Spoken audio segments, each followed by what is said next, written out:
अज़ीज़ खुदावंद यीशु मसीह के नाम में आपकी सलामती हो। मेरा नाम फ़रियाद गिल है। अच्छा, ये वीडियो मुझे किसी भाई ने फॉरवर्ड की है। वो कह रहे हैं जी इसको ज़रा देखें और प्ले करें। तो देखें जी किस तरह से तारक जमील साहब जो मौलाना साहब हैं वो इस्लाम की दावत दे रहे हैं कामरान साहब को।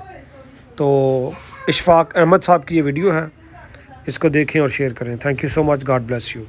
गुड मॉर्निंग फ्रेंड्स, मैं अपनी वॉक के लिए यहाँ पे पहुँचा हूँ।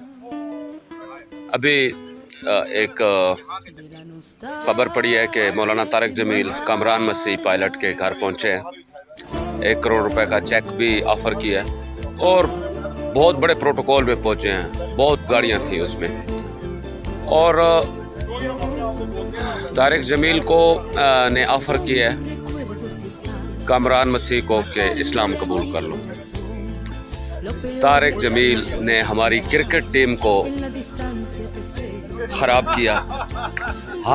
जितने हमारी क्रिकेट की टीम ख़राब हुई है ना दोस्तों, ये जो वहाँ पे जाते थे तबलीग पे लग जाते थे। अब कामरान मसीह इस्लाम कबूल करे ना, उसका अपना फेल है, लेकिन तारक जमील जहाँ जहाँ गया ख़राब किया। अल्लाह पाक आपको आसानियाँ अता करे।